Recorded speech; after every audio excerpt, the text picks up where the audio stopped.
shansiye yarimo kubakwa. Hafi yaho hari iduka ricururizamo umukobwa yitwa Françoise. Nyuma haje umusore aje kwaka impapuro ati ndashaka impapuro zo kwandika imibyizi y'abakozi, dore ndi no kwihuta. Ari ku gicamunsi ubona ko ari amasaha akuze rwose cyane. Françoise amuhereza impapuro n'undi aramwishyura aragenda. Umukobwa wari uri mu duka, umwe mu bakira bari aho ngaho ati se Françoise, ko mbona witegereza uriya muntu. Françoise ati uriya muntu akunca mu jisho, ndaruzi ko hari aho tuziranye cyane kandi ndi kubona atari bwo bwa mbere, turaziranye cyane, haciye imyaka irenga 8. Uwo musore ndi kwitiranya nawe hari yaba ari uriya. Kera kabaye umusore nyuma y'iminsi 3 aragaruka ati mademoiselle, ndifuza yuko umpereza zia registre nibura 3 zimwe muri zo uze kuzingurisha. Ndashaka yuko nandikamo amazina y'abakozi banjye bose. Umusore ahita ageraho arishyura. Nyuma yo kwishyura ahita asa n'ugiye. Umukobwa ati ese mwankundira nkagira icyo mbabaza? Joseph ati nta kibazo wambaza. Ati ese urabona utanzi? Umusore ati nakomeje kubitekerezaho guhera ejo bundi bushize, ariko mbona hari n'aba nakwitiranyije. Ati nitwa Françoise. Undi nawe ati nitwa Joseph. Amubwira n'amandi mazina ya kabiri, Joseph Karimunda. Ati ndakuzi cyane Joseph Karimunda, twariganye. Wibuke ko twiganye ku mashuri abanza, twabaye n'abaturanyi. None ubu ngubu nsigaye ncururiza aha ngaha kuko naje gushaka amaramuko. Nuko bahana nimero. Ati ndaza kukuvugisha ubwo uri umuntu twiganye nta kibazo. Françoise yandika nimero. Ati ubu ngubu rero nza kuvugisha vuba nanjye.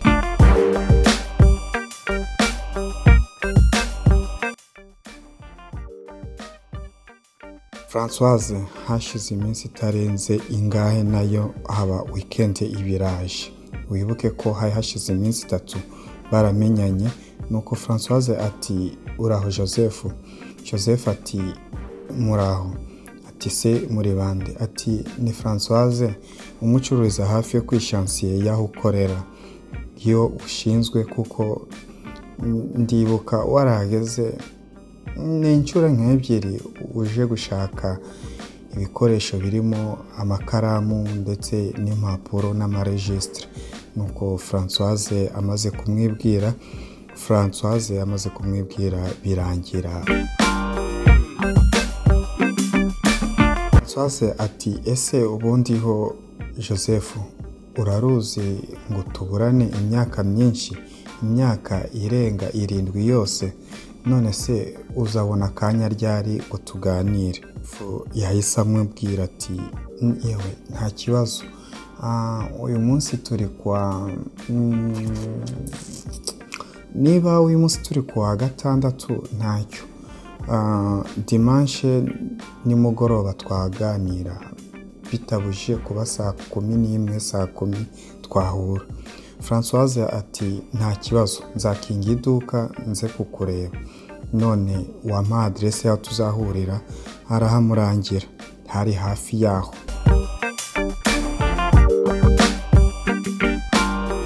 Françoise bamaze guhura na Joseph ati rero Françoise, jye rero narakubonye mbona atari bwa mbere.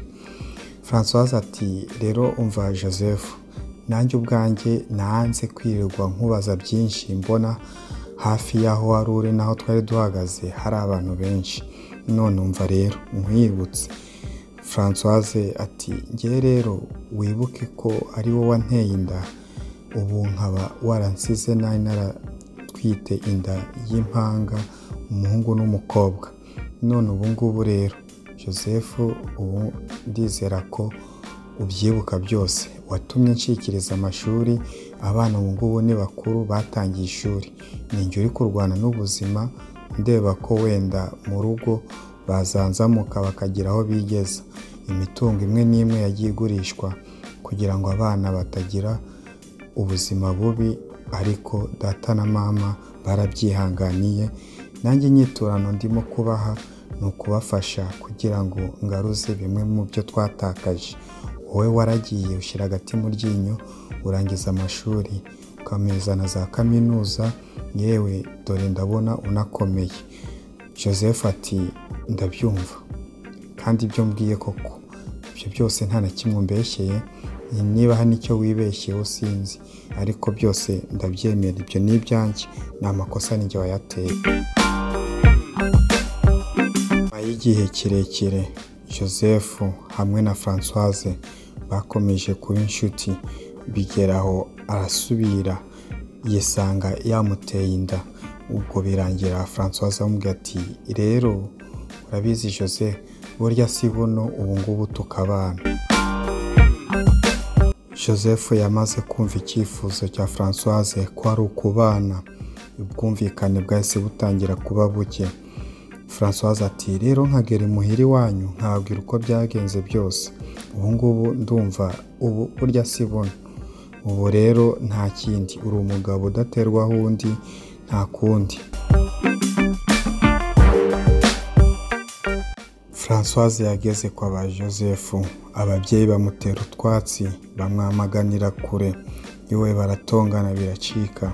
Françoise asubira imuhira aragenda, inda aragenda aratwita arayibyara biramuhira.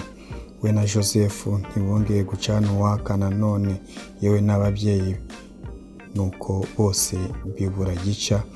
Josephine nawe murumuna wa Françoise ati rero Françoise ni ukubyakira nta kundi.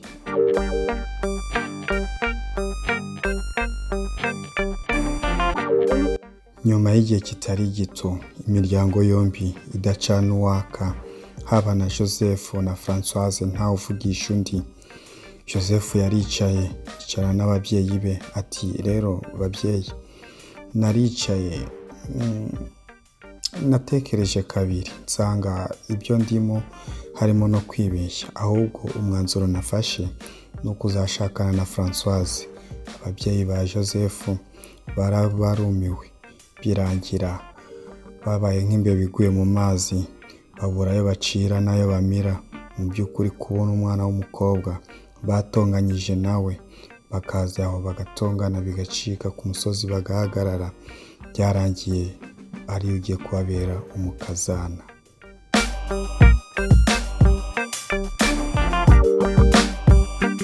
Daily episode y'uyu munsi irakwibutsa yuko umunsi uzabona urukundo rwa babiri ntuzarwitambikemo, kuko nurujyamo uzaba usa n'ugiye kuzimya utigeze ucana.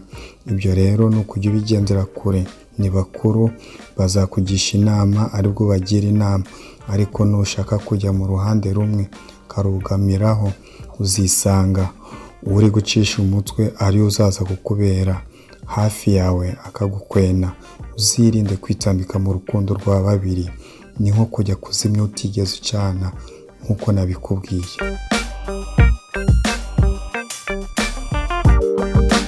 Yego, ndagushimira wowe wakoze subscribe kuri Brave Lion TV. Iyi ni daily episode izagica kuri Brave Lion TV. Ndagushimira wowe wakoze subscribe, wowe ukora share, uri agaciro gakomeye. Subscribe yawe nawe ni inkingi ya mwamba ikomeye cyane. Mu by'ukuri tuzatubana kuri YouTube channel. Ndagushimira wowe mbikuye ku mutima. Imana ijye ibongera amaboko, murakoze cyane.